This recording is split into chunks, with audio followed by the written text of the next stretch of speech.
वाल्मीकि जय वाल्मीकि जय वाल्मीकि जय वाल्मीकि। जो गणेश सोन पर भगवान वाल्मीकि महाराज की जय।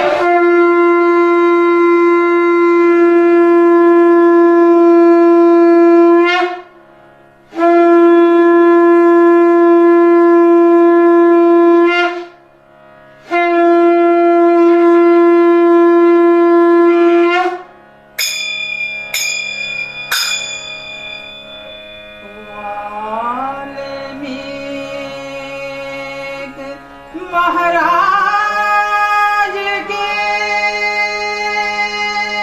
चरण कमल धर्मास श्रेष्ठ गुरु तुम जगत के तीन लोक के लाल। वाल्मीकि जय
वाल्मीकि महाराज की जय।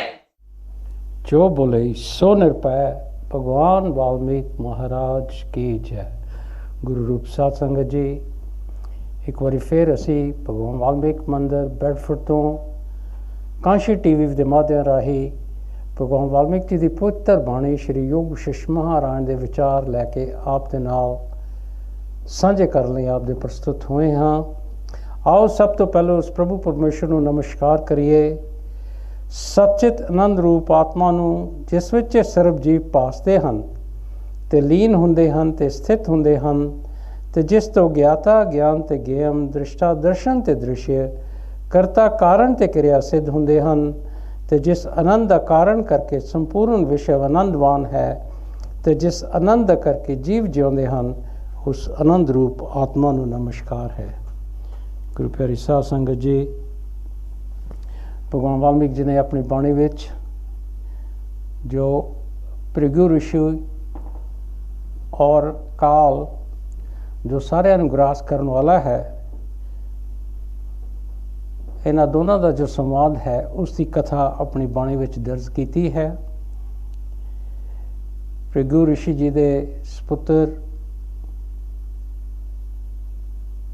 शुक्र जी की मौत ਨੂੰ देख के ਜਦੋਂ ਭ੍ਰਿਗੂ जी समाधि ਤੋਂ उतरे तो उन्होंने बड़ा गुस्सा आया और काल भगवान ਨੂੰ ਉਹ श्राप देन लगे सी ਤੇ काल भगवान ਦੇ ਨਾਲ ਉਹਨਾਂ ਦਾ संवाद चलिया जिस ਵਿੱਚ काल भगवान ने उन्होंने समझाया कि शुक्र जी अपनी वास्ता के अनुसार कित्थों दी कित्थे पहुँच गए और किस तरह उन्होंने मौत हुई। और अगे काल भृगु जी नूं समझा रहे हैं कि हे मुनिवर, अपनी वासना अनुसार जिवें जो कोई कर्म करता है तिवें ही फल नूं प्राप्त होंदा है। सो गुरु प्यारी साध संगत जी, भगवान वाल्मीकि जी सानूं समझाउंदे हन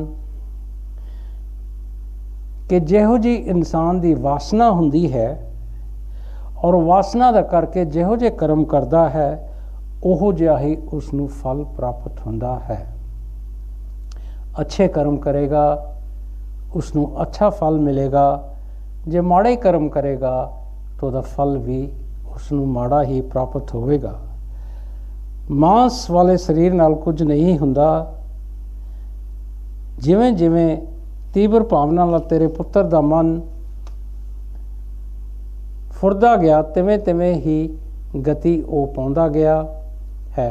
बहुत कहण नाल की है, उठो हुण उत्थे चलो जिथे वो ब्राह्मण का पुत्र है ते गंगा के कंढे ते तप करन लगा है।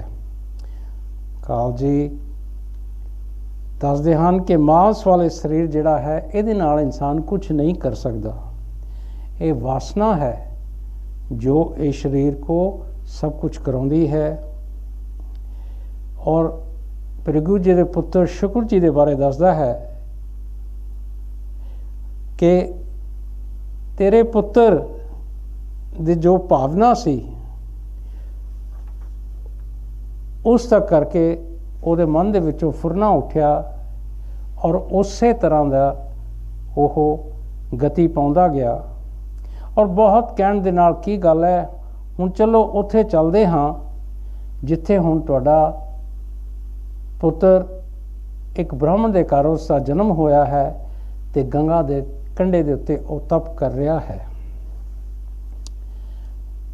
इतना आके वाल्मीकि जी ने फरमाया, हे भारद्वाज, इस तरह तत्काल भगवान ने कहा तो दोवें जगत की गति नूं हस के उठ खड़े होए ते हथ नाल हथ फड़ के कहन लगे कि ईश्वर की नीति आश्चर्य रूप है जो जीवां नूं बड़े भरम विखाउंदी है। सो भृगु जी ने जदों सारी वार्ता काल कोलों सुनी, काल भगवान दे कोलों, ते इस संसार दे जो कुछ भी हो रहा है उसनूं देख के वो हस पे उथों उठ खड़े होए ते उन्होंने एक दूसरे का हथ फड़िया ते कहन लगे कि देखो ਈਸ਼ਵਰ ਦੀ ਜੋ ਨੀਤੀ ਹੈ ਉਹ ਕਿੰਨੀ ਅਚਰਜ ਰੂਪ ਹੈ। ਪਰਮਾਤਮਾ ਹੀ ਜਾਣਦਾ ਹੈ ਕਿ ਉਹਨੇ ਕੀ ਕਰਨਾ ਹੈ। ਔਰ ਇਹ ਜੋ ਜੀਵ ਭਰਮ ਦੇਖਦੇ ਹਨ, ਇਹ ਉਹ ਈਸ਼ਵਰ ਦੀ ਨੀਤੀ ਹੈ, ਉਹਦੇ ਅਸੂਲ ਹਨ। ਜਿਵੇਂ ਉਹਦੇ ਅਚਲ ਪਰਬਤ ਤੋਂ ਸੂਰਜ ਉਦੇ ਹੋ ਕੇ ਆਕਾਸ਼ ਮਾਰਗ ਵਿੱਚ ਚੱਲਦਾ ਹੈ, ਤਿਵੇਂ ਹੀ ਪ੍ਰਕਾਸ਼ ਦੀ ਨਿਧੀ ਉਦਾਰ ਆਤਮਾ ਦੋਵੇਂ ਚੱਲੇ। ਕਿ ਦੇਖੋ, ਜਿਸ ਤਰ੍ਹਾਂ ਅਚਲ ਪਰਬਤ ਤੋਂ ਸੂਰਜ ਉਦੇ ਹੁੰਦਾ ਹੈ ਤੇ ਆਕਾਸ਼ ਦੇ ਰਾਹੀਂ ਚੱਲਦਾ ਹੋਇਆ ਸਾਰਿਆਂ ਨੂੰ ਰੋਸ਼ਨੀ ਦਿੰਦਾ ਹੈ, ਇਸੇ ਤਰ੍ਹਾਂ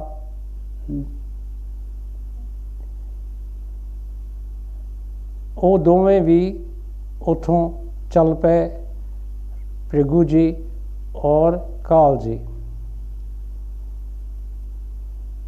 ਫਿਰ ਸੂਰਜ ਅਸਤ ਹੋਇਆ ਤੇ ਉਹ ਦੋਨੇ ਭ੍ਰਿਗੂ ਜੀ ਦੇ ਪੁੱਤਰ ਨੂੰ ਮਿਲਣ ਲਈ ਚੱਲ ਪਏ। ਅੱਗੇ ਚੱਲ ਕੇ ਭਗਵਾਨ ਵਾਲਮੀਕ ਜੀ ਬਾਣੀ ਦੇ ਵਿੱਚ ਲਿਖਦੇ ਹਨ ਕਿ ਕਾਲ ਤੇ ਭ੍ਰਿਗੂ ਜੀ ਦੋਵੇਂ ਮੰਦਰਾਚਲ ਪਰਬਤ ਤੋਂ ਧਰਤੀ ਤੇ ਉਤਰੇ ਤੇ ਦੇਵਤਿਆਂ ਦੇ ਸੋਹਣੇ ਸਥਾਨਾਂ ਨੂੰ ਲੰਘਦੇ ਉੱਥੇ ਗਏ ਜਿੱਥੇ ਬ੍ਰਾਹਮਣ ਸਰੀਰ ਨਾਲ ਗੰਗਾ ਦੇ ਕੰਢੇ ਸ਼ੁਕਰ ਸਮਾਧੀ ਵਿੱਚ ਲੀਨ ਸੀ। ਸੋ ਦੋਨੋਂ ਭ੍ਰਿਗੂ ਜੀ ਤੇ ਕਾਲ ਭਗਵਾਨ ਦੋਨੋਂ ਮੰਦਰਾਚਲ ਪਰਬਤ ਤੋਂ ਉੱਠ ਕੇ ਧਰਤੀ ਤੇ ਆਏ। ਦੇਵਤਿਆਂ ਦੇ ਸਥਾਨ ਲੰਘਦੇ ਹੋਏ ਜਿੱਥੇ ਭ੍ਰਿਗੂ ਜੀ ਦਾ ਪੁੱਤਰ ਸ਼ੁਕਰ ਜੀ ਬ੍ਰਾਹਮਣ ਦੇ ਸਰੀਰ ਵਿੱਚ ਗੰਗਾ ਦੇ ਕੰਢੇ ਤੇ ਤਪ ਕਰ ਰਿਹਾ ਸੀ, ਉੱਥੇ ਆ ਗਏ ਤੇ ਉਹਨਾਂ ਨੇ ਦੇਖਿਆ ਕਿ ਉਹ ਸਮਾਧੀ ਦੇ ਵਿੱਚ ਲੀਨ ਹੈ।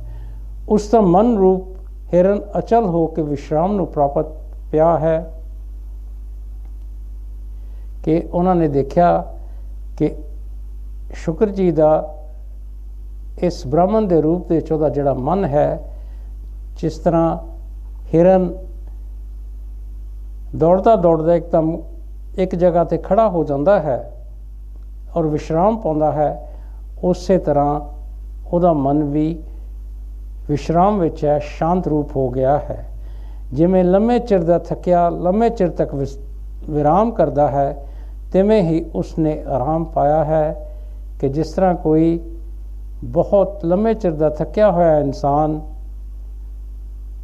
ਲੰਮੇ ਚਿਰ ਤੱਕ ਆਰਾਮ ਕਰਦਾ ਹੈ, ਉਸੇ ਤਰ੍ਹਾਂ ਉਹ ਵੀ ਆਰਾਮ ਦੇ ਵਿੱਚ ਹੈ। ਉਹ ਅਨੇਕਾਂ ਜਨਮਾਂ ਦੀ ਚਿੰਤਨਾ ਵਿੱਚ ਭਟਕਦਾ ਪਤਾ ਹੁਣ ਤਪ ਵਿੱਚ ਜੁੜਿਆ ਸੀ ਤੇ ਨਾਲ ਆਖਿਆ ਤੇ ਕਾਲ ਆਖਿਆ, ਇਹ ਭ੍ਰਿਗੂ ਵੇਖ ਇਹ ਸਮਾਧੀ ਵਿੱਚ ਲੀਨ ਹੈ, ਹੁਣ ਇਸ ਨੂੰ ਜਗਾਈਏ। ਉਸ ਦੀ ਕਲਨਾ ਫੁਰਨੇ ਤੋਂ ਬਾਹਰ ਸ਼ਬਦ ਤੋਂ ਜਿਵੇਂ ਮੇਘ ਦੇ ਸ਼ਬਦ ਨਾਲ ਮੋਰ ਜਾਗੇ, ਤਿਵੇਂ ਹੀ ਸ਼ੁਕਰ ਜੀ ਜਾਗੇ। ਅੱਖਾਂ ਖੋਲ ਕੇ ਕਾਲ ਤੇ ਭ੍ਰਿਗੂ ਨੂੰ ਆਪਣੇ ਅੱਗੇ ਵੇਖਿਆ ਪਰ ਪਛਾਣਿਆ ਨਹੀਂ। ਸੋ ਕਾਲ ਨੇ ਭ੍ਰਿਗੂ ਜੀ ਨੂੰ ਅਰਜ਼ ਕੀਤੀ ਕਿ ਹੁਣ ਤੁਹਾਡੇ ਪੁੱਤਰ ਨੂੰ ਜੋ ਸਮਾਧੀ ਦੇ ਵਿੱਚ ਜੁੜਿਆ ਹੋਇਆ ਹੈ ਉਸ ਨੂੰ ਜਗਾਉਣਾ ਚਾਹੀਦਾ ਹੈ। ਤੇ ਉਹਨਾਂ ਨੇ ਸ਼ੁਕਰ ਨੂੰ ਸਮਾਧੀ ਦੇ ਵਿੱਚੋਂ ਜਗਾਇਆ, ਪਰ ਸ਼ੁਕਰ ਨੇ ਉਹਨਾਂ ਨੂੰ ਪਛਾਣਿਆ ਨਹੀਂ। ਉਸਨੇ ਵੇਖਿਆ ਕਿ ਦੋਹਾਂ ਦੇ ਕਾਲੇ ਆਕਾਰ ਤੇ ਵੱਡੇ ਪ੍ਰਕਾਸ਼ ਰੂਪ ਹਨ, ਮਾਨੋ ਸਾਖਸ਼ਾਤ ਵਿਸ਼ਨੂੰ ਤੇ ਸਦਾ ਸ਼ਿਵ ਜੀ ਹਨ। ਸ਼ੁਕਰ ਨੇ ਆਪਣੀਆਂ ਅੱਖਾਂ ਖੋਲੀਆਂ ਤੇ ਉਹਨੇ ਕੀ ਦੇਖਿਆ?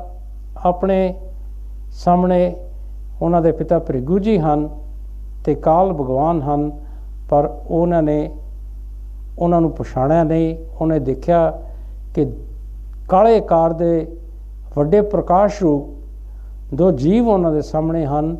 ਇਸ ਤਰ੍ਹਾਂ ਲੱਗਦੇ ਹਨ ਜਿਸ ਤਰ੍ਹਾਂ ਵਿਸ਼ਨੂੰ ਤੇ ਸਦਾ ਸ਼ਿਵ ਜੀ ਹਨ। ਉਹਨਾਂ ਨੂੰ ਵੇਖ ਕੇ ਉੱਠ ਖੜਾ ਹੋਇਆ ਤੇ ਪ੍ਰੇਮ ਪੂਰਵਕ ਚਰਨ ਵੰਦਨਾ ਤੇ ਨਿਮਰਤਾ ਸਹਿਤ ਆਦਰ ਕਰਕੇ ਆਖਿਆ ਕਿ ਮੇਰੇ ਵੱਡੇ ਭਾਗ ਹਨ ਜੋ ਪ੍ਰਭੂ ਦੇ ਚਰਨ ਇਸ ਸਥਾਨ ਵਿੱਚ ਆਏ। ਪਰ ਸ਼ੁਕਰ ਜੀ ਜੋ ਭ੍ਰਿਗੂ ਜੀ ਦੇ ਪੁੱਤਰ ਸੀ ਉਹਨਾਂ ਨੇ ਉਹਨਾਂ ਨੂੰ ਪਛਾਣਿਆ ਨਹੀਂ, ਪਰ ਉਹਨਾਂ ਨੂੰ ਦੇਖ ਕੇ ਉਹ ਉੱਠ ਖੜਾ ਹੋਇਆ ਅਤੇ ਬੜੇ ਹੀ ਪ੍ਰੇਮ ਭਾਵ ਦੇ ਨਾਲ ਉਹਨਾਂ ਦੀ ਚਰਨ ਵੰਦਨਾ ਕੀਤੀ ਅਤੇ ਬੜੀ ਹੀ ਨਿਮਰਤਾ ਦੇ ਨਾਲ ਉਹਨਾਂ ਦਾ ਆਦਰ ਸਤਿਕਾਰ ਕੀਤਾ ਅਤੇ ਉਹਨਾਂ ਨੂੰ ਕਹਿਣ ਲੱਗਾ ਕਿ ਮੇਰੇ ਬੜੇ ਵੱਡੇ ਭਾਗ ਹਨ ਜੋ ਪ੍ਰਭੂ ਦੇ ਚਰਨ ਮੇਰੇ ਸਥਾਨ 'ਤੇ ਪਏ ਹਨ। ਉੱਥੇ ਇੱਕ ਸ਼ਿਲਾ ਪਈ ਸੀ, ਉਸ 'ਤੇ ਉਹ ਦੋਵੇਂ ਬੈਠ ਕੇ, ਉੱਥੇ ਇੱਕ ਪੱਥਰ ਦੀ ਸ਼ਿਲਾ ਸੀ, ਚਟਾਨ ਸੀ ਛੋਟੀ, ਅਤੇ ਉਹ ਦੋਨੋਂ ਉਸ 'ਤੇ ਬੈਠ ਗਏ। ਤਦ ਵਸੂਦੇਵ ਨਾਮਕ ਸ਼ੁਕਰ, ਜਿਸ ਦਾ ਤਪਤ ਸੰਯੋਗ ਨਾਲ ਪਿੱਛੇ ਸਤਾ ਤਪ ਨਾਮ ਹੋਇਆ ਸੀ, ਉਹ ਸ਼ਾਂਤ ਹਿਰਦੇ ਤਪਸੀ ਨੇ ਅਗਮ ਬਚਨ ਕਾਲ ਅਤੇ ਭ੍ਰਿਗੂ ਨੂੰ ਆਖੇ। ਅਤੇ ਜਦੋਂ ਉਹ ਸ਼ਿਲਾ 'ਤੇ ਬੈਠ ਗਏ ਅਤੇ ਉਹ ਜੋ ਭ੍ਰਿਗੂ ਦਾ ਸਪੁੱਤਰ ਸ਼ੁਕਰ ਜੀ, ਹੁਣ ਉਸ ਦਾ ਨਾਮ ਵਸੂਦੇਵ ਸੀ, ਅਤੇ ਪਿਛਲੇ ਤਪ ਦੇ ਸੰਯੋਗ ਨਾਲ ਉਹ ਪਿੱਛੇ ਉਹਦਾ ਨਾਮ ਸਤਾਪਤ ਸੀ। ਬੜਾ ਹਿਰਦਾ ਉਹਦਾ ਸ਼ਾਂਤ ਸੀ, ਤਪਸਵੀ ਸੀ, ਅਤੇ ਬੜੇ ਹੀ ਅੱਛੇ ਬਚਨ ਉਹਨਾਂ ਨੇ ਭ੍ਰਿਗੂ ਜੀ ਨੂੰ ਆਖੇ। ਉਹ ਕਹਿਣ ਲੱਗਾ, ਹੇ ਪ੍ਰਭੂ, ਮੈਂ ਤੁਹਾਡੇ ਦਰਸ਼ਨ ਨਾਲ ਸ਼ਾਂਤ ਹੋਇਆ ਹਾਂ। ਤੁਸੀਂ ਸੂਰਜ ਅਤੇ ਚੰਦਰਮਾ ਇਕੱਠੇ ਮੇਰੇ ਕੋਲ ਆਏ ਹੋ, ਅਤੇ ਤੁਹਾਡੇ ਆਉਣ ਨਾਲ ਮੇਰੇ ਮਨ ਦਾ ਮੋਹ ਨਸ਼ਟ ਹੋ ਗਿਆ ਹੈ, ਜੋ ਸ਼ਾਸਤਰਾਂ ਅਤੇ ਤਪ ਨਾਲ ਵੀ ਨਿਵਰਤ ਹੋਣਾ ਕਠਿਨ ਹੈ। ਸੋ ਭ੍ਰਿਗੂ ਜੀ ਦੇ ਸਪੁੱਤਰ ਉਹਨਾਂ ਨੂੰ ਕਹਿਣ ਲੱਗੇ, ਦੋਨਾਂ ਨੂੰ, ਹੇ ਪ੍ਰਭੂ, ਮੈਂ ਤੁਹਾਡੇ ਦਰਸ਼ਨ ਕੀਤੇ ਹਨ ਅਤੇ ਮੈਨੂੰ ਸ਼ਾਂਤੀ ਮਿਲੀ ਹੈ। ਤੁਸੀਂ ਸੂਰਜ ਅਤੇ ਚੰਦਰਮਾ ਦੇ ਵਾਂਗ ਇਕੱਠੇ ਹੋ ਕੇ ਮੇਰੇ ਕੋਲ ਆਏ ਹੋ, ਅਤੇ ਤੁਹਾਡੇ ਆਉਣ ਨਾਲ ਮੇਰੇ ਮਨ ਦਾ ਮੋਹ ਜਿਹੜਾ ਹੈ ਇਹ ਦੂਰ ਹੋ ਗਿਆ ਹੈ। ਔਰ ਇਹ ਮਨ ਦਾ ਮੋਹ ਜਿਹੜਾ ਹੈ ਇਹ ਸ਼ਾਸਤਰਾਂ ਦੇ ਨਾਲ ਅਤੇ ਤਪ ਦੇ ਨਾਲ ਵੀ ਦੂਰ ਹੋਣਾ ਬੜਾ ਮੁਸ਼ਕਿਲ ਹੈ। ਜਿਹੋ ਜਿਹਾ ਸੁੱਖ ਮਹਾਂਪੁਰਖਾਂ ਦੇ ਦਰਸ਼ਨ ਨਾਲ ਹੁੰਦਾ ਹੈ, ਉਹੋ ਜਿਹਾ ਕਿਸੇ ਐਸ਼ਵਰਜ ਅਤੇ ਅੰਮ੍ਰਿਤ ਦੀ ਵਰਖਾ ਨਾਲ ਵੀ ਨਹੀਂ ਹੁੰਦਾ ਕਿ ਮਹਾਂਪੁਰਖਾਂ ਦੇ ਦਰਸ਼ਨ ਪਾਉਣ ਨਾਲ ਜਿਹੋ ਜਿਹਾ ਸੁੱਖ ਪ੍ਰਾਪਤ ਹੁੰਦਾ ਹੈ, ਉਹ ਕੋਈ ਤੁਹਾਨੂੰ ਵੱਡੀ ਧਨ ਦੌਲਤ ਇਹੋ ਜਿਹੀਆਂ ਚੀਜ਼ਾਂ ਮਿਲ ਜਾਣ ਜਾਂ ਤੁਹਾਡੇ 'ਤੇ ਅੰਮ੍ਰਿਤ ਦੀ ਵਰਖਾ ਹੋਵੇ, ਉਸ ਦੇ ਨਾਲ ਵੀ ਨਹੀਂ ਮਿਲਦਾ ਜਿਹੜਾ ਸੁੱਖ ਮਹਾਂਪੁਰਖਾਂ ਦੇ ਦਰਸ਼ਨ ਦੇ ਨਾਲ ਮਿਲਦਾ ਹੈ। ਤੁਸੀਂ ਗਿਆਨ ਦੇ ਸੂਰਜ ਅਤੇ ਚੰਦਰਮਾ ਹੋ। ਉਹਨਾਂ ਨੂੰ ਕਹਿਣ ਲੱਗਿਆ, ਤੁਸੀਂ ਗਿਆਨ ਅਤੇ ਸੂਰਜ ਦੇ ਚੰਦਰਮਾ ਹੋ। ਇਹ ਰਿਸ਼ੀਵਰੋ, ਤੁਸੀਂ ਸਾਡਾ ਸਥਾਨ ਪਵਿੱਤਰ ਕੀਤਾ ਹੈ ਅਤੇ ਮੈਂ ਸ਼ਾਂਤ ਆਤਮਾ ਹੋਇਆ ਹਾਂ। ਉਹਨਾਂ ਦੀ ਉਸਤਤ ਕਰਦੇ ਹੋਏ ਉਹ ਕਹਿਣ ਲੱਗਾ ਭ੍ਰਿਗੂ ਜੀ ਨੂੰ ਅਤੇ ਕਾਲ ਭਗਵਾਨ ਨੂੰ, ਤੁਸੀਂ ਸਾਡਾ ਸਥਾਨ ਹੈ ਜਿਹੜਾ ਇੱਥੇ ਆਉਣ ਨਾਲ ਪਵਿੱਤਰ ਕਰ ਦਿੱਤਾ ਹੈ, ਅਤੇ ਮੈਨੂੰ ਸ਼ਾਂਤੀ ਮਿਲ ਗਈ ਹੈ। ਮੈਂ ਸ਼ਾਂਤ ਆਤਮਾ ਹੋ ਗਿਆ ਹਾਂ। ਤੁਸੀਂ ਕੌਣ ਹੋ ਜੋ ਪ੍ਰਕਾਸ਼ ਰੂਪੀ ਉਧਾਰ ਆਤਮਾ ਮੇਰੇ ਸਥਾਨ 'ਤੇ ਆਏ ਹੋ? ਅਤੇ ਉਹਨਾਂ ਨੂੰ ਪੁੱਛਣ ਲੱਗਾ ਭ੍ਰਿਗੂ ਜੀ ਨੂੰ ਔਰ ਕਾਲ ਭਗਵਾਨ ਨੂੰ ਕਿ ਤੁਸੀਂ ਕੌਣ ਹੋ? ਪ੍ਰਕਾਸ਼ ਰੂਪ ਹੋ, ਤੁਸੀਂ ਉਧਾਰ ਆਤਮਾ ਦੇਖਣ ਨੂੰ ਲੱਗਦੇ ਹੋ, ਮੇਰੇ ਸਥਾਨ 'ਤੇ ਆਏ ਹੋ। ਹੁਣ ਮੈਨੂੰ ਇਹ ਵੀ ਦੱਸੋ ਕਿ ਤੁਸੀਂ ਕੌਣ ਹੋ? ਜਦ ਇਸ ਤਰ੍ਹਾਂ ਜਨਮਾਂਤਰ ਦੇ ਪੁੱਤਰ ਨੇ ਭ੍ਰਿਗੂ ਜੀ ਤੋਂ ਪੁੱਛਿਆ, ਤਦ ਭ੍ਰਿਗੂ ਜੀ ਨੇ ਆਖਿਆ, ਹੇ ਸਾਧੂ, ਤੂੰ ਆਪਣੇ ਆਪ ਨੂੰ ਯਾਦ ਕਰ ਕਿ ਕੌਣ ਹੈ। ਅਗਿਆਨੀ ਤਾਂ ਤੂੰ ਨਹੀਂ, ਤੂੰ ਤਾਂ ਪ੍ਰਬੋਧ ਆਤਮਾ ਹੈ। ਭ੍ਰਿਗੂ ਜੀ ਨੇ ਆਪਣੇ ਪਿਛਲੇ ਜਨਮਾਂ ਦੇ ਪੁੱਤਰ ਦੀ ਜਦੋਂ ਇਹ ਗੱਲ ਸੁਣੀ ਤਾਂ ਭ੍ਰਿਗੂ ਜੀ ਕਹਿਣ ਲੱਗੇ, ਤੂੰ ਖੁਦ ਆਪ ਯਾਦ ਕਰਕੇ ਤੂੰ ਕੌਣ ਹਾਂ। ਹੁਣ ਤੇਰੇ ਵਿੱਚ ਗਿਆਨਤਾ ਨਹੀਂ ਰਹੀ, ਅਵਿਦਿਆ ਤੇਰੀ ਦੂਰ ਹੋ ਗਈ ਹੈ। ਤੂੰ ਤਾਂ ਹੁਣ ਪ੍ਰਬੋਧ, ਤੇਰੇ ਵਿੱਚ ਪਰਮਾਤਮਾ ਦੇ ਨਾਮ ਦਾ ਗਿਆਨ ਆ ਗਿਆ ਹੈ।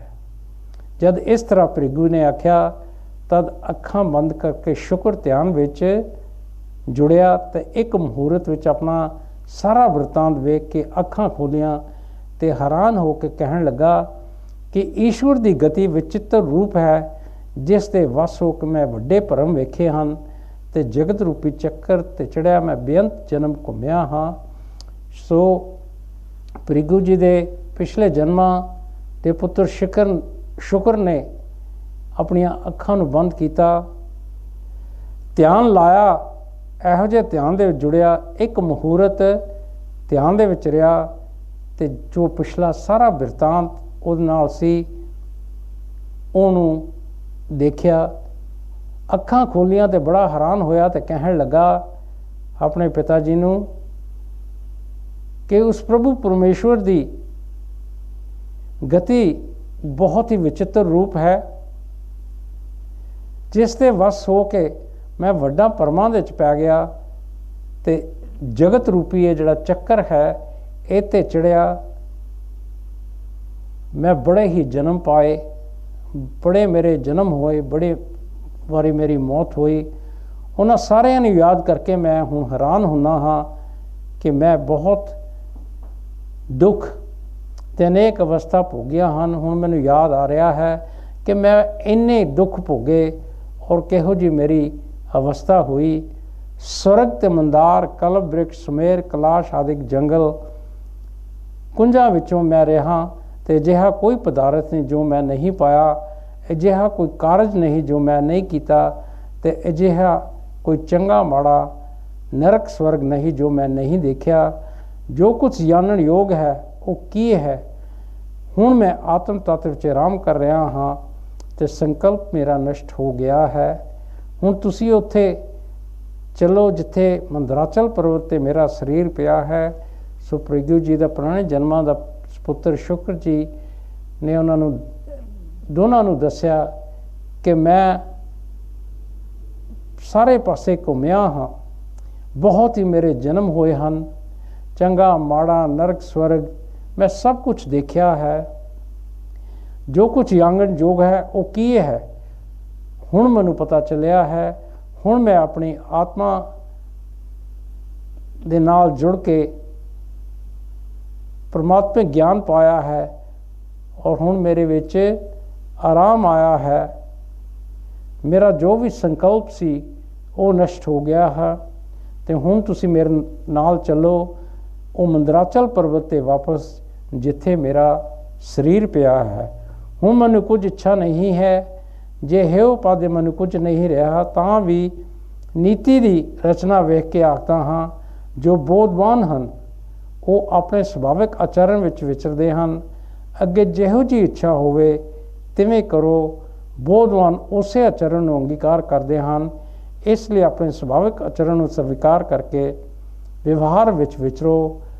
ਸੋ ਭ੍ਰਿਗੂ ਜੀ ਦੇ ਪਿਛਲੇ ਜਨਮਾਂ ਦੇ ਪੁੱਤਰ ਸ਼ੁਕਰ ਜੀ ਕਹਿਣ ਲੱਗੇ ਹੁਣ ਮੇਰੇ ਵਿੱਚ ਕੋਈ ਇੱਛਾ ਨਹੀਂ ਰਹਿ ਗਈ, ਨਾ ਮੈਨੂੰ ਕੋਈ ਚੀਜ਼ ਨੂੰ ਗ੍ਰਹਿਣ ਕਰਨਾ ਹੈ, ਨਾ ਕਿਸੇ ਚੀਜ਼ ਦਾ ਤਿਆਗ ਕਰਨਾ ਹੈ। ਜਿਹੜੇ ਸਮਝਦਾਰ ਗਿਆਨੀ ਜੀਵ ਹੁੰਦੇ ਹਨ ਉਹਨਾਂ ਦਾ ਜਿਹੜਾ ਸਹੀ ਆਚਰਣ ਹੁੰਦਾ ਹੈ ਉਹ ਉਹਦੇ ਵਿੱਚ ਵਿਚਰਦੇ ਹਨ। ਉਹਨਾਂ ਦਾ ਰਹਿਣਾ ਬਹਿਣਾ ਸਭ ਕੁਝ ਜਿਹੜਾ ਬਿਲਕੁਲ ਸਹੀ ਉਹਦੇ 'ਚ ਰਹਿੰਦੇ ਹਨ। ਅਤੇ ਹੁਣ ਮੈਂ ਵੀ ਆਪਣਾ ਜਿਹੜਾ ਮੇਰਾ ਸੱਚਾ ਸੁਭਾਵ ਹੈ, ਜੋ ਕੁਛ ਮੈਨੂੰ ਕਰਨਾ ਚਾਹੀਦਾ ਹੈ ਉਸ ਨੂੰ ਮੈਂ ਸਵੀਕਾਰ ਕੀਤਾ ਹੈ ਅਤੇ ਉਹਦੇ ਵਿੱਚ ਮੈਂ ਵਿਚਰਨਾ ਹੈ। ਗੁਰੂ ਪਿਆਰੀ ਸਾਧ ਸੰਗਤ ਜੀ, ਬ੍ਰੇਕ ਦਾ ਸਮਾਂ ਆ ਗਿਆ ਹੈ। ਬ੍ਰੇਕ ਤੋਂ ਬਾਅਦ ਇੱਕ ਵਾਰੀ ਫਿਰ ਅਸੀਂ ਤੁਹਾਡੇ ਨਾਲ ਜੁੜਾਂਗੇ। ਜੋ ਬੋਲੇ ਸੋ ਨਿਰਭੈ। ਭਗਵਾਨ ਵਾਲਮੀਕ ਮਹਾਰਾਜ ਕੀ ਜੈ।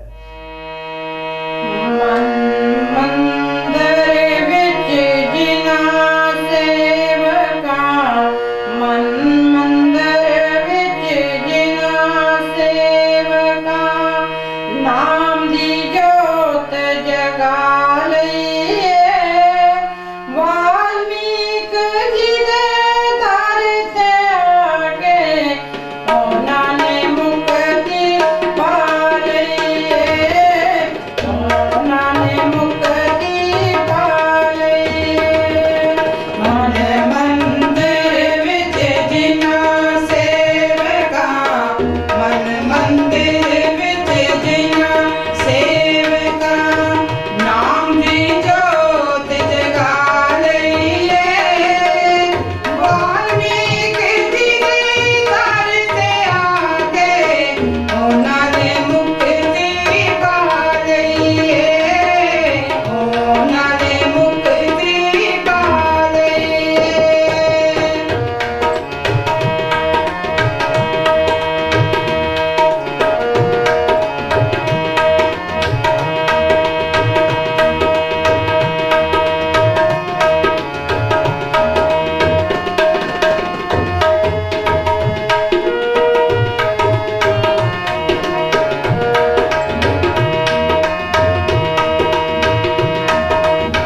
हरदम महिमा गाई सी। नाम पवित्र अमृत वाणी, नाम पवित्र अमृत वाणी, जिन्हां ने मन बसा लईए। वाल्मीकि जी ने धरती आके उन्हां ने मुक्ति पा लईए। उन्हां ने मुक्ति पा लईए।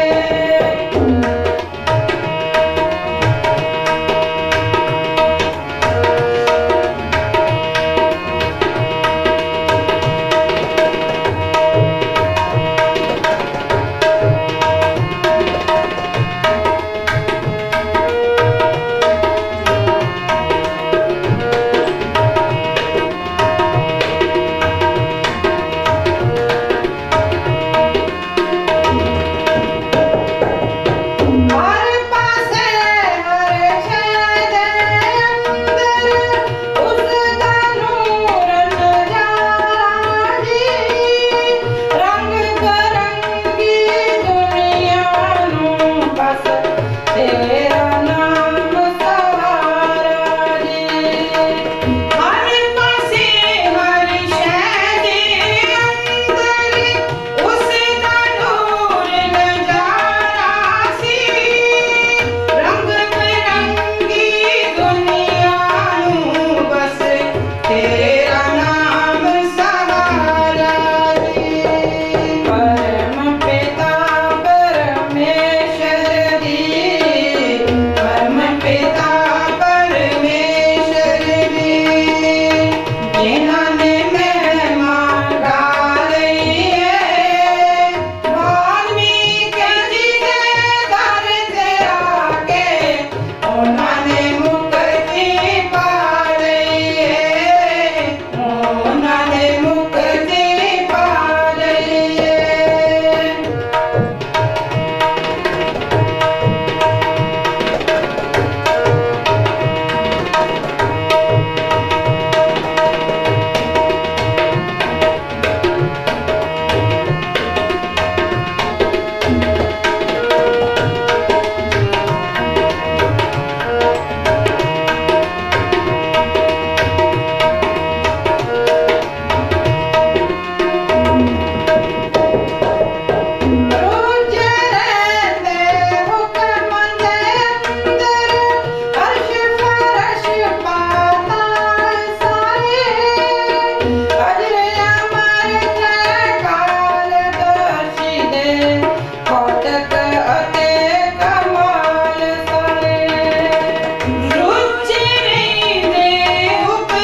सो निरभै भगवान वाल्मीकि महाराज की जय।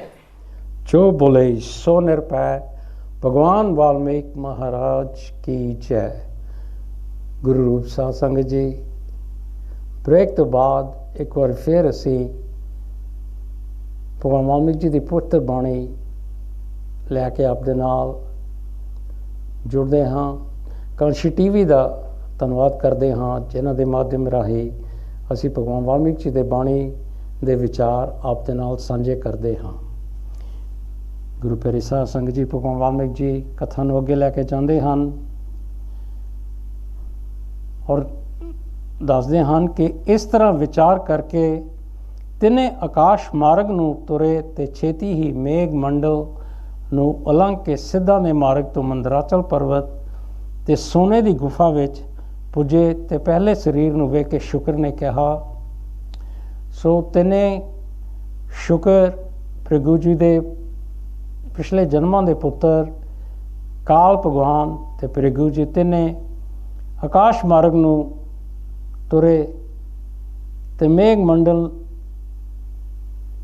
नूं लंघ के सिद्धा ने मार्ग मंदराचल पर्वत वापस जिथे सी उत्थे आ गए और अपने पहले शरीर नूं वेख के शुक्र जी कहन लगे अपने पिता जी नूं, हे तात मेरे पहले शरीर नूं वेखो जिस नूं तुसी बहुत पालिया सी, जो शरीर कपूर सुगंध नाल शोभित सी ते फुल्लां दी सेज ते लेटदा सी, हुण मिट्टी विच लिपटिया पिया है ते सुख गया है। कि देखो ये मेरा शरीर अपने पिता जी नूं कह रहा है, इस नूं देखो जिसनूं तुसी पालिया सी,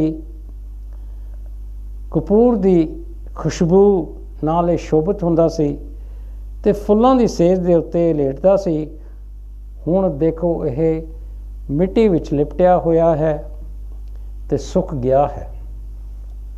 जिस शरीर नूं वेख के देव इस्त्रियां मोहत हुंदियां सन ते गल विच मुक्त माला इस तरह शोभाएमान सन मानो तारियां दीयां पंक्तां हन, वो शरीर हुण धरती ते डिग पिया है। कि देखो इहो ही मेरा शरीर जिसनूं देख के देव इस्त्रियां मोहत हो जांदियां सी और मेरे गले विच मुक्त माला जो बड़ी देखण नूं अच्छी लगदी सी कि जिस तरह तारियां दीयां पंक्तां होण, हुण देखो ओही शरीर धरती ते डिग पिया है। नंदन बन विच इसने अनेक भोग भोगे हन ते आत्म रूप जान के इसनूं मैं पुष्ट करदा सी, ਉਹ ਹੁਣ ਮੈਨੂੰ ਭਿਆਨਕ ਲੱਗਦਾ ਹੈ। ਇਹੋ ਹੀ ਸਰੀਰ ਹੈ ਦੇਖੋ ਜਿਹੜਾ ਨੰਦਨ ਬਨ ਵਿੱਚ ਅਨੇਕ ਭੋਗ ਭੋਗਦਾ ਸੀਗਾ ਤੇ ਮੈਂ ਇਸ ਨੂੰ ਪਰਮਾਤਮਾ ਦਾ ਰੂਪ ਜਾਣ ਕੇ ਇਸ ਨੂੰ ਬੜਾ ਪੁਸ਼ਟ ਕਰਦਾ ਸੀਗਾ ਤੇ ਹੁਣ ਇਹ ਮੈਨੂੰ ਬੜਾ ਡਰਾਵਣਾ ਲੱਗਦਾ ਹੈ। ਜੋ ਸਰੀਰ ਦੇਵ ਇਸਤਰੀਆਂ ਨਾਲ ਮਿਲਦਾ ਤੇ ਰਾਗਵਾਨ ਹੁੰਦਾ ਸੀ ਉਹ ਹੁਣ ਉਹਨਾਂ ਦੀ ਚਿੰਤਾ ਵਿੱਚ ਸੁੱਕ ਗਿਆ ਹੈ। देखो यह ही शरीर जिहड़ा देव इस्त्रियां दे नाल मिलदा सी ते बड़ी खुशी प्राप्त करदा सी ते हुण वो चिंता विच पिया पिया सुख गया है। जिन्ना जिन्ना विलासां नूं चाहुंदा सी उन्हां नूं वो करदा सी ते हुण चित्त तो रहत मंदभागी होया धुप नाल सुक गया है ते महा विकराल डरावना जिहा लगदा है कि देखो इहो ही शरीर जिहड़ा बड़े विलास करता सीगा हुण ओह अपने चित्त तो रहत हो गया है, बड़ा मंदभागी धुप दे नाल सुक गया है ते इस तो देख के डर आउंदा है। जिसनूं मैं आत्म रूप जाणदा सी, जिस विच अहंकार नाल विलास करता सी ते जिस विच फुल कमल पैंदे ते तारे प्रकाश सन, उस विच हुण कीड़ियां फिरदियां हन। अपने शरीर दे बारे दस रहा है कि ये शरीर दा जो मैनूं बड़ा अहंकार सी और उस ये शरीर दे नाल जो मैं विलास करदा सीगा, खेडदा कूददा सीगा और ये शरीर जिथे ਕਮਲ ਫੁੱਲ ਪੈਂਦੇ ਸੀ, ਤਾਰੇ ਪ੍ਰਕਾਸ਼ਦੇ ਸੀ, ਹੁਣ ਕੀੜੀਆਂ ਇੱਥੇ ਫਿਰਦੀਆਂ ਹਨ। ਜੋ ਸਰੀਰ ਦਰਵ ਸੋਨੇ ਵਾਂਗ ਸੋਹਣਾ ਪ੍ਰਕਾਸ਼ ਰੂਪ ਸੀ, ਹੁਣ ਧੁੱਪ ਨਾਲ ਸੁੱਕਿਆ ਭਿਆਨਕ ਲੱਗਦਾ ਹੈ ਤੇ ਸਾਰੇ ਗੁਣ ਇਸ ਨੂੰ ਛੱਡ ਗਏ ਹਨ। ਮਾਨੋ ਵਿਰਕਤ ਆਤਮਾ ਹੋਇਆ ਹੈ ਤੇ ਵਿਸ਼ੇ ਤੋਂ ਮੁਕਤ ਅਡੋਲ ਸਮਾਧੀ ਵਿੱਚ ਟਿਕਿਆ ਹੋਇਆ ਹੈ। ਸੋ ਆਪਣੇ ਸਰੀਰ ਦੀ ਹਾਲਤ ਦੱਸਦਾ ਹੈ ਕਿ ਇਹੋ ਦੇਖੋ ਸਰੀਰ ਕਿੰਨਾ ਸੋਹਣਾ ਵਿਲਾਸ ਕਰਦਾ ਸੀ, ਇਸੇ ਸਰੀਰ ਦਾ ਮੈਨੂੰ ਅਹੰਕਾਰ ਸੀ। ਸ਼ੁਕਰ ਜੀ ਦੱਸਦੇ ਹਨ ਤੇ ਹੁਣ ਇਹਨੂੰ ਦੇਖ ਕੇ ਡਰ ਲੱਗਦਾ ਹੈ। ਇਹ ਸਰੀਰ ਤੂੰ ਅਦ੍ਰਿਸ਼ ਤਨ ਨੂੰ ਪ੍ਰਾਪਤ ਹੋਇਆ ਹੈ, ਹੁਣ ਤੇਰੇ ਵਿੱਚ ਕੋਈ ਦੁੱਖ ਨਹੀਂ ਰਿਹਾ। ਹੁਣ ਚਿੱਤ ਰੂਪੀ ਵਿਤਾਲ ਤੇਰੇ ਵਿੱਚ ਸ਼ਾਂਤ ਹੋ ਗਿਆ ਹੈ ਤੇ ਆਉਣ ਜਾਣ ਤੋਂ ਰਹਿਤ ਆਰਾਮ ਕਰ ਰਿਹਾ। ਸਾਰੀ ਕਲਪਨਾ ਤੇਰੀ ਨਸ਼ਟ ਹੋ ਗਈ ਹੈ ਤੇ ਸੁੱਖ ਨਾਲ ਸੁੱਤਾ ਹੈ। ਸੋ ਸ਼ੁਕਰ ਜੀ ਆਪਣੇ ਸਰੀਰ ਨੂੰ ਕਹਿ ਰਹੇ ਹਨ ਕਿ ਹੁਣ ਤੂੰ, ਤੇਰਾ ਤਨ ਜਿਹੜਾ ਹੈ ਉਹ ਨਜ਼ਰ ਵੀ ਨਹੀਂ ਆ ਰਿਹਾ, ਹੁਣ ਤੇਰੇ ਵਿੱਚ ਕੋਈ ਦੁੱਖ ਨਹੀਂ ਰਿਹਾ।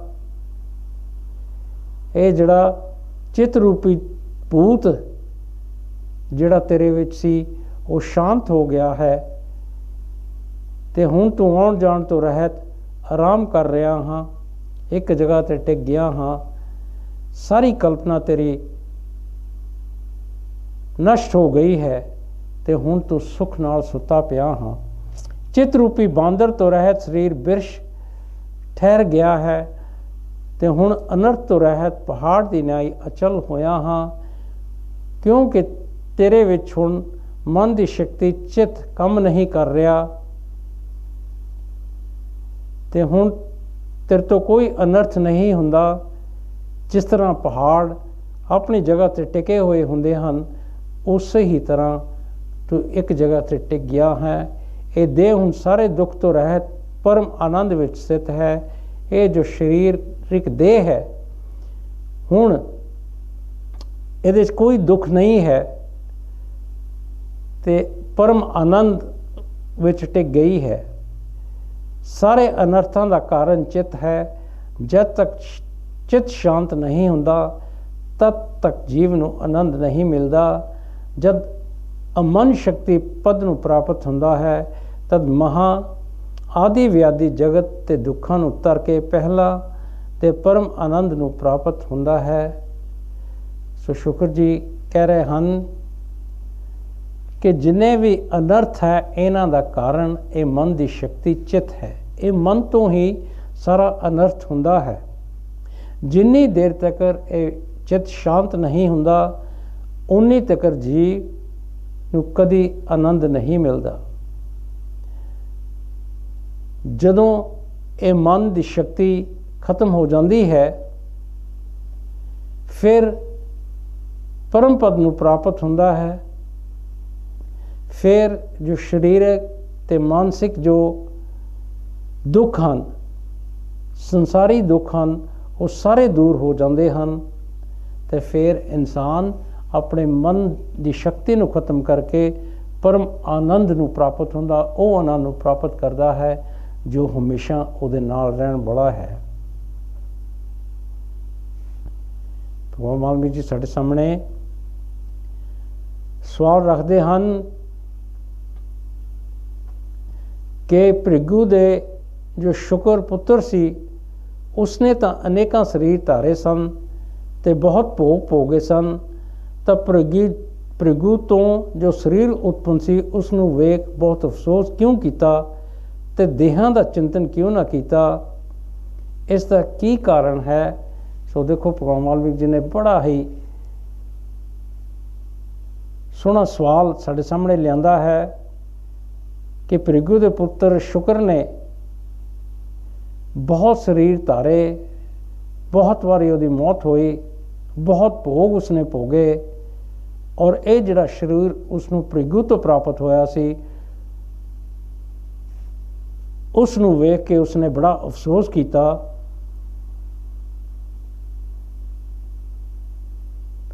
ਇਸ ਦਾ ਕੀ ਕਾਰਨ ਹੈ?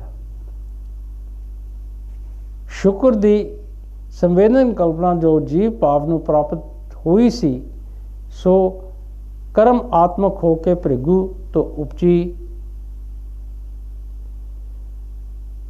ਸੁਣੋ, ਆਦि परमात्मा तत्व चित कला फुर के भूताकाश ਨੂੰ ਪ੍ਰਾਪਤ ਹੋਈ ਤੇ ਉਹੀ ਵਾਤ ਕਲਾ ਫਿਰ ਟਿਕ ਕੇ ਪ੍ਰਾਣ ਗੁੱਦਾ ਤੇ ਰਾਹ ਤੋਂ ਭ੍ਰਿਗੂ ਦੇ ਹਿਰਦੇ ਵਿੱਚ ਪ੍ਰਵੇਸ਼ ਕਰ ਗਈ ਤੇ ਵੀਰਜ ਦੇ ਸਥਾਨ ਨੂੰ ਪ੍ਰਾਪਤ ਹੋ ਕੇ ਕੁੱਖ ਮਾਰਗ ਤੋਂ ਪੈਦਾ ਹੋ ਕੇ ਕਰਮ ਕਰਕੇ ਵੱਡੀ ਹੋਈ, ਜਿਸ ਤੋਂ ਵਿਦਿਆ ਤੇ ਗੁਣ ਸੰਪੰਨ ਸ਼ੁਕਰ ਦਾ ਸਰੀਰ ਹੋਇਆ।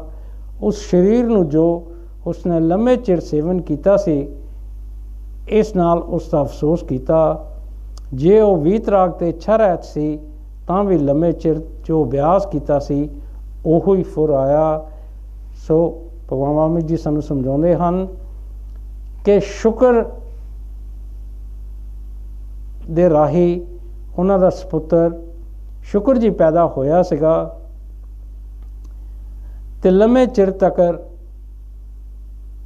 ਉਸਨੇ ਆਪਣੇ ਸਰੀਰ ਦਾ ਸੇਵਨ ਕੀਤਾ ਔਰ ਇਸੇ ਕਰਕੇ ਉਸਨੇ ਉਸ ਦਾ ਅਫਸੋਸ ਕੀਤਾ। ਔਰ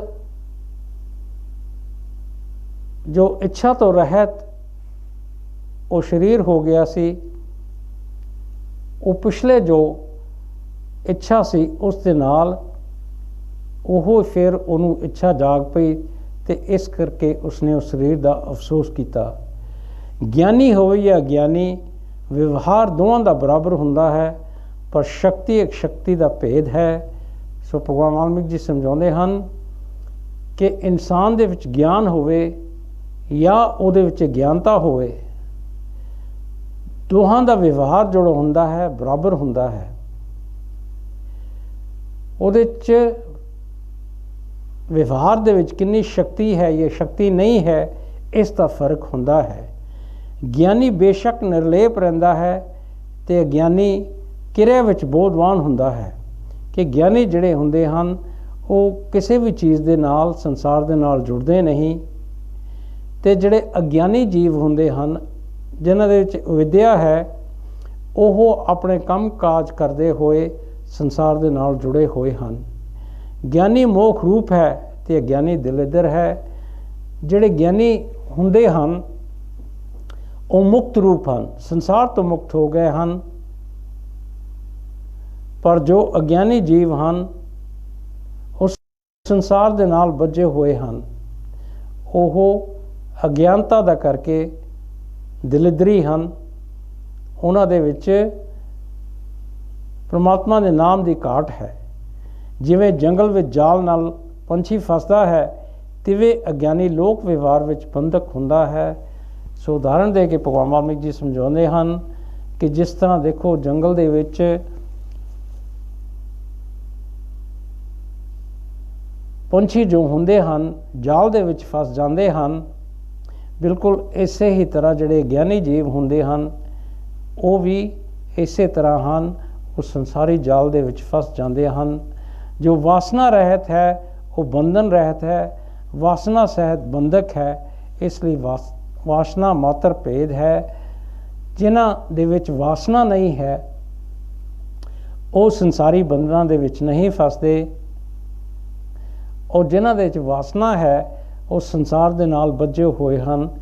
ਇਸ ਲਈ ਵਾਸਨਾ ਦਾ ਫਰਕ ਹੁੰਦਾ ਹੈ ਕਿ ਇਨਸਾਨ ਦੇ ਵਿੱਚ ਕਿਹੋ ਜਿਹੀ ਵਾਸਨਾ ਹੈ। ਜਦ ਤੱਕ ਸਰੀਰ ਹੈ ਤਦ ਤੱਕ ਸੁੱਖ ਦੁੱਖ ਵੀ ਹੁੰਦਾ ਹੈ, ਪਰ ਗਿਆਨੀ ਦੋਹਾਂ ਵਿੱਚ ਸ਼ਾਂਤ ਬੁੱਧੀ ਰਹਿੰਦਾ ਹੈ ਤੇ ਗਿਆਨੀ ਖੁਸ਼ੀ ਗਮ ਨਾਲ ਤਪਦਾ ਹੈ। ਜਿੰਨੀ ਦੇਰ ਤੱਕ ਇਨਸਾਨ ਸਰੀਰ ਦੇ ਨਾਲ ਜੁੜਿਆ ਹੋਇਆ ਹੈ ਤੇ ਉਹਨੂੰ ਸੁੱਖ ਦੁੱਖ ਦੋਨੋਂ ਹੀ ਮਿਲਣਗੇ, ਪਰ ਗਿਆਨੀ ਜੋ ਹੁੰਦਾ ਹੈ ਉਸ ਨੂੰ ਪਤਾ ਹੈ ਕਿ ਆਪਣੇ ਕਰਮਾਂ ਦਾ ਫਲ ਵੀ ਭੋਗਣਾ ਹੈ, ਇਸ ਕਰਕੇ ਉਹ ਸ਼ਾਂਤ ਰਹਿੰਦਾ ਹੈ। ਪਰ ਜੋ ਅਗਿਆਨੀ ਜੀਵ ਹਨ ਉਹਨਾਂ ਨੂੰ ਖੁਸ਼ੀ ਮਿਲਦੀ ਹੈ, ਗਮੀ ਮਿਲਦੀ ਹੈ, ਤੇ ਇਸ ਕਰਕੇ ਉਹ ਸੰਸਾਰ ਦੇ ਵਿੱਚ ਤਪਦੇ ਹਨ। ਜਿਵੇਂ ਥੰਮ ਦਾ ਪਰਛਾਵਾਂ ਪਾਣੀ ਦੇ ਹਿੱਲਣ ਨਾਲ ਥੰਮ ਹਿਲਦਾ ਲੱਗਦਾ ਹੈ ਪਰ ਸਰੂਪ ਟਿਕਿਆ ਹੋਇਆ ਹੈ, ਤਿਵੇਂ ਹੀ ਅਗਿਆਨ ਵਿੱਚ ਸੁੱਖ ਦੁੱਖ ਨਾਲ ਸੁਖੀ ਦੁਖੀ ਜਾਪਦਾ ਹੈ, ਪਰ ਸਰੂਪ ਜਿਉਂ ਦਾ ਤਿਉਂ ਹੈ। ਕਿ ਭਗਵਾਨ ਵਾਲਮੀਕ ਜੀ ਹੋਰ ਸਾਨੂੰ ਮਿਸਾਲ ਦਿੰਦੇ ਹਨ ਕਿ ਜਿਸ ਤਰ੍ਹਾਂ ਪਾਣੀ ਦੇ ਵਿੱਚ ਥੰਮੇ ਦਾ ਪਰਛਾਵਾਂ ਹੁੰਦਾ ਹੈ ਪਾਣੀ ਜਦੋਂ ਹਿਲਦਾ ਹੈ ਤੇ ਥੰਮਾ ਵੀ ਇਸ ਤਰ੍ਹਾਂ ਲੱਗਦਾ ਹੈ ਕਿ ਉਹ ਵੀ ਹਿਲਦਾ ਹੈ, ਪਰ ਉਹ ਆਪਣੀ ਜਗ੍ਹਾ 'ਤੇ ਟਿਕਿਆ ਹੋਇਆ ਹੈ। ਬਿਲਕੁਲ ਇਸੇ ਹੀ ਤਰ੍ਹਾਂ ਅਗਿਆਨ ਵਿੱਚ ਸੁੱਖ ਰੂਪ ਨਾਲ ਸੁਖੀ ਜਿਹੜੇ ਅਗਿਆਨੀ ਜੀਵ ਹਨ ਉਹ ਸੁੱਖ ਦੁੱਖ ਨਾਲ ਸੁਖੀ ਦੁਖੀ ਦੇਖਣ ਨੂੰ ਲੱਗਦੇ ਹਨ, ਪਰ ਜਿਹੜੇ ਗਿਆਨੀ ਜੀਵ ਹਨ ਉਹ ਹਮੇਸ਼ਾ ਆਪਣੇ ਸਰੂਪ ਦੇ ਵਿੱਚ ਟਿਕੇ ਰਹਿੰਦੇ ਹਨ। ਜਿਵੇਂ ਸੂਰਜ ਦਾ ਪਰਛਾਵਾਂ ਪਾਣੀ ਦੇ ਹਿੱਲਣ ਨਾਲ ਹਿਲਦਾ ਦਿਸਦਾ ਹੈ, ਪਰ ਸਰੂਪ ਕਰਕੇ ਜਿਉਂਦਾ ਤਿਉਂ ਹੈ, ਤਿਵੇਂ ਹੀ ਗਿਆਨੀ ਇੰਦਰੀਆਂ ਤੋਂ ਸੁਖੀ ਦੁਖੀ ਜਾਪਦਾ ਹੈ, ਪਰ ਸਰੂਪ ਕਰਕੇ ਜਿਉਂਦਾ ਤਿਉਂ ਹੈ। ਹੋਰ ਮਿਸਾਲ ਦੇ ਕੇ ਭਗਵਾਨ ਬਾਬਾ ਜੀ ਸਮਝਾਉਂਦੇ ਕਿ ਜਿਸ ਤਰ੍ਹਾਂ ਸੂਰਜ ਦਾ ਪਰਛਾਵਾਂ ਪਾਣੀ ਦੇ ਵਿੱਚ ਜਦੋਂ ਪੈਂਦਾ ਹੈ ਤੇ ਜਦੋਂ ਪਾਣੀ ਹਿਲਦਾ ਹੈ ਉਹ ਵੀ ਹਿਲਦਾ ਨਜ਼ਰ ਆਉਂਦਾ ਹੈ, ਪਰ ਉਹ ਸੂਰਜ ਆਪਣੇ ਸਰੂਪ ਦੇ ਵਿੱਚ ਟਿਕਿਆ ਹੋਇਆ ਹੈ। ਬਿਲਕੁਲ ਇਸੇ ਹੀ ਤਰ੍ਹਾਂ ਜਿਹੜੇ ਗਿਆਨੀ ਜੀਵ ਹੁੰਦੇ ਹਨ ਉਹ ਆਪਣੀ ਇੰਦਰੀਆਂ ਤੋਂ ਸੁਖੀ ਦੁਖੀ ਦੇਖਣ ਨੂੰ ਲੱਗਦੇ ਹਨ, ਪਰ ਹਮੇਸ਼ਾ ਆਪਣੇ ਸਰੂਪ ਦੇ ਵਿੱਚ ਉਹ ਟਿਕੇ ਰਹਿੰਦੇ ਹਨ।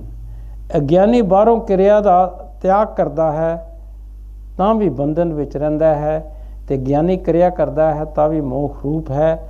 ਔਰ ਦੇਖੋ ਇਹ ਫਰਕ ਇਹ ਗਿਆਨੀ ਔਰ ਅਗਿਆਨੀ ਜੀਵ ਦੇ ਵਿੱਚ, ਜਿਨ੍ਹਾਂ ਦੇ ਵਿੱਚ ਗਿਆਨਤਾ ਹੈ ਉਹ ਬਾਹਰੋਂ ਆਪਣੇ ਕੰਮ ਕਾਜ ਕਰਦੇ ਹਨ, ਕੋਸ਼ਿਸ਼ ਕਰਦੇ ਹਨ ਕਿ ਅਸੀਂ ਸੰਸਾਰ ਦੇ ਨਾਲ ਜੁੜੀਏ, ਪਰ ਫਿਰ ਵੀ ਉਹ ਸੰਸਾਰ ਦੇ ਨਾਲ ਬੱਝੇ ਹੋਏ ਹਨ।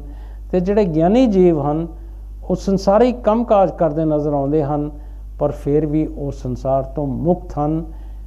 ਉਹ ਆਪਣੇ ਗਿਆਨ ਦਾ ਕਰਕੇ ਆਪਣੇ ਕੰਮ ਕਾਜ ਕਰਦੇ ਹਨ, ਪਰ ਉਹ ਪਰਮਾਤਮਾ ਦੇ ਵਿੱਚ ਉਹਨਾਂ ਦੀ ਬਿਰਤੀ ਹੁੰਦੀ ਹੈ। ਔਰ ਜਿਹੜੇ ਅਗਿਆਨੀ ਜੀਵ ਹਨ ਜਿਨ੍ਹਾਂ ਦੇ ਵਿੱਚ ਕੋਈ ਗਿਆਨ ਨਹੀਂ ਹੈ, ਉਹ ਕੋਸ਼ਿਸ਼ ਵੀ ਕਰਦੇ ਹਨ, ਪਰ ਫਿਰ ਵੀ ਉਹ ਸੰਸਾਰ ਦੇ ਨਾਲ ਬੱਝੇ ਹੋਏ ਹਨ। ਅੰਦਰ ਵਿੱਚ ਜੋ ਅਨਾਤਮ ਧਰਮ ਵਿੱਚ ਬੰਧਨ ਵਿੱਚ ਪਿਆ ਹੈ ਉਹ ਬਹੁਤ ਕਰਮ ਇੰਦਰੀਆਂ ਤੋਂ ਮੁਕਤ ਹੈ, ਤਾਂ ਵੀ ਬੰਧਨ ਵਿੱਚ ਹੈ, ਤੇ ਜੋ ਅੰਦਰੋਂ ਮੁਕਤ ਹੈ ਉਹ ਕਰਮ ਇੰਦਰੀਆਂ ਤੋਂ ਬੰਧਨ ਵਿੱਚ ਜਾਪਦਾ ਹੈ ਤਾਂ ਵੀ ਮੁਕਤ ਰੂਪ ਹੈ। ਸੋ ਫਿਰ ਹੋਰ ਭਗਵਾਨ ਬਾਬਾ ਜੀ ਅੱਗੇ ਸਾਨੂੰ ਗਿਆਨੀ ਜੀਵਾਂ ਔਰ ਅਗਿਆਨੀਆਂ ਦੇ ਬਾਰੇ ਦੱਸਦੇ ਹਨ ਕਿ ਜਿਹੜੇ ਅਨਾਤਮਾ ਦੇ ਨਾਲ ਆਪਣੇ ਸਰੀਰ ਦੇ ਨਾਲ ਇਸ ਸੰਸਾਰ ਦੇ ਨਾਲ ਜਿਹੜੇ ਹੋਏ ਜੀਵ ਹਨ ਉਹ ਜੋ ਵੀ ਕਰਮ ਕਰਦੇ ਹਨ ਉਹ ਸੰਸਾਰ ਦੇ ਨਾਲ ਬੱਝੇ ਹੋਏ ਹਨ, ਪਰ ਜਿਹੜੇ ਗਿਆਨੀ ਜੀਵ ਹਨ ਉਹ ਆਪਣੇ ਅੰਦਰੋਂ ਮੁਕਤ ਹੋ ਜਾਂਦੇ ਹਨ। ਉਹ ਸੰਸਾਰੀ ਕਾਰਜ ਕਰਦੇ ਹਨ ਪਰ ਉਹ ਸੰਸਾਰ ਤੋਂ ਮੁਕਤ ਹਨ। ਜੋ ਸਾਰੀ ਖੇਡ ਨੂੰ ਤਿਆਗ ਬੈਠਾ ਹੈ ਤੇ ਹਿਰਦੇ ਵਿੱਚ ਜਗਤ ਦੀ ਸੱਚਾਈ ਰੱਖਦਾ ਹੈ, ਉਹ ਭਾਵੇਂ ਕੁਝ ਕਰੇ ਜਾਂ ਨਾ ਕਰੇ ਤਾਂ ਵੀ ਬੰਧਨ ਵਿੱਚ ਹੈ। ਜੋ ਬਾਹਰ ਭਾਵੇਂ ਜਿਹੋ ਜਿਹਾ ਵਿਵਹਾਰ ਕਰਦਾ ਹੈ ਪਰ ਹਿਰਦੇ ਵਿੱਚ ਅਦਵੈਤ ਗਿਆਨ ਹੈ ਤਾਂ ਉਹ ਮੁਕਤ ਰੂਪ ਹੈ, ਉਸ ਨੂੰ ਕਰਮ ਬੰਧਨ ਨਹੀਂ ਰਹਿੰਦਾ। ਸੋ ਫਿਰ ਭਗਵਾਨ ਬਾਬਾ ਜੀ ਗਿਆਨੀ ਜੀਵਾਂ ਦੇ ਬਾਰੇ ਅਗਿਆਨੀਆਂ ਦੇ ਬਾਰੇ ਦੱਸਦੇ ਹਨ ਕਿ ਜਿਹੜੇ ਗਿਆਨੀ ਜੀਵ ਹਨ ਭਾਵੇਂ ਉਹ ਸਾਰੀ ਖੇਡ ਤਿਆਗ ਵੀ ਦੇਣ, ਪਰ ਜੇ ਉਹਨਾਂ ਦੇ ਹਿਰਦੇ ਵਿੱਚ ਹਾਲੇ ਵੀ ਸੰਸਾਰ ਦੀ ਸੱਚਾਈ ਹੈ, ਉਹ ਭਾਵੇਂ ਕੁਝ ਕਰਨ ਜਾਂ ਨਾ ਕਰਨ ਫਿਰ ਵੀ ਉਹ ਬੰਧਨ ਵਿੱਚ ਫਸੇ ਹੋਏ ਸੰਸਾਰ ਦੇ ਵਿੱਚ ਫਸੇ ਹੋਏ ਹਨ। ਪਰ ਦੂਸਰੇ ਪਾਸੇ ਜਿਹੜੇ ਗਿਆਨੀ ਜੀਵ ਹਨ ਉਹ ਜੋ ਵੀ ਕਰਨ ਉਹਨਾਂ ਦੀ ਬਿਰਤੀ ਪਰਮਾਤਮਾ ਵਿੱਚ ਹੁੰਦੀ ਹੈ, ਉਹ ਮੁਕਤ ਰੂਪ ਹਨ। ਉਹਨਾਂ ਨੂੰ ਕਿਸੇ ਕਰਮ ਦਾ ਬੰਧਨ ਨਹੀਂ ਹੁੰਦਾ। ਸਾਰੇ ਕਾਰਜ ਕਰੋ ਪਰ ਅੰਦਰੋਂ ਖਾਲੀ ਰਹਿ ਕੇ ਸਾਰੀਆਂ ਇੱਛਾਵਾਂ ਤੋਂ ਰਹਿਤ ਆਤਮ ਭਾਵ ਵਿੱਚ ਟਿਕ ਜਾਓ ਤੇ ਆਪਣੇ ਸੁਭਾਵਿਕ ਵਿਵਹਾਰ ਨੂੰ ਕਰੋ। ਸੋ ਭਗਵਾਨ ਵਾਲਮੀਕ ਜੀ ਬੜਾ ਹੀ ਸੋਹਣਾ ਉਪਦੇਸ਼ ਕਰਦੇ ਹਨ ਕਿ ਸਾਰੇ ਕਾਰਜ ਤੁਸੀਂ ਕਰੋ ਪਰ ਅੰਦਰੋਂ ਖਾਲੀ ਰਹੋ ਤੇ ਜਿੰਨੀਆਂ ਤੁਹਾਡੀਆਂ ਇੱਛਾ ਹਨ ਮਨਮੁਖੀ ਸੰਸਾਰੀ ਉਹਨਾਂ ਤੋਂ ਰਹਿਤ ਹੋ ਜਾਓ, ਆਪਣੇ ਆਤਮ ਪਰਮਾਤਮਾ ਵਿੱਚ ਟਿਕ ਜਾਓ ਤੇ ਜਿਹੜਾ ਤੁਹਾਡਾ ਸੱਚਾ ਸੁਭਾਅ ਬਣਦਾ ਹੈ ਉਸ ਵਿੱਚ ਰਹਿ ਕੇ ਤੁਸੀਂ ਆਪਣੀ ਆਤਮਾ ਦੇ ਨਾਲ ਜੁੜ ਕੇ ਪਰਮਾਤਮਾ ਦੇ ਨਾਲ ਜੁੜ ਕੇ ਆਪਣੇ ਸਾਰੇ ਕਾਰਜ ਕਰੋ। ਗੁਰੂ ਪਿਆਰੀ ਸਾਧ ਸੰਗਤ ਜੀ, ਅੱਜ ਇੱਥੇ ਹੀ ਅਸੀਂ ਭਗਵਾਨ ਵਾਲਮੀਕ ਜੀ ਕਥਾ ਜੋ ਹੈ ਉਸ ਦੀ ਸਮਾਪਤੀ ਕਰਦੇ ਹਾਂ। ਅਗਲੇ ਹਫਤੇ ਫਿਰ ਆਪਣੇ ਨਾਲ ਇੱਥੋਂ ਹੀ ਇਸ ਕਥਾ ਨੂੰ ਅੱਗੇ ਲੈ ਕੇ ਚੱਲਾਂਗੇ। जो बोले सो निरभय भगवान वाल्मीकि महाराज की जय। जय वाल्मीकि जय वाल्मीकि जय वाल्मीकि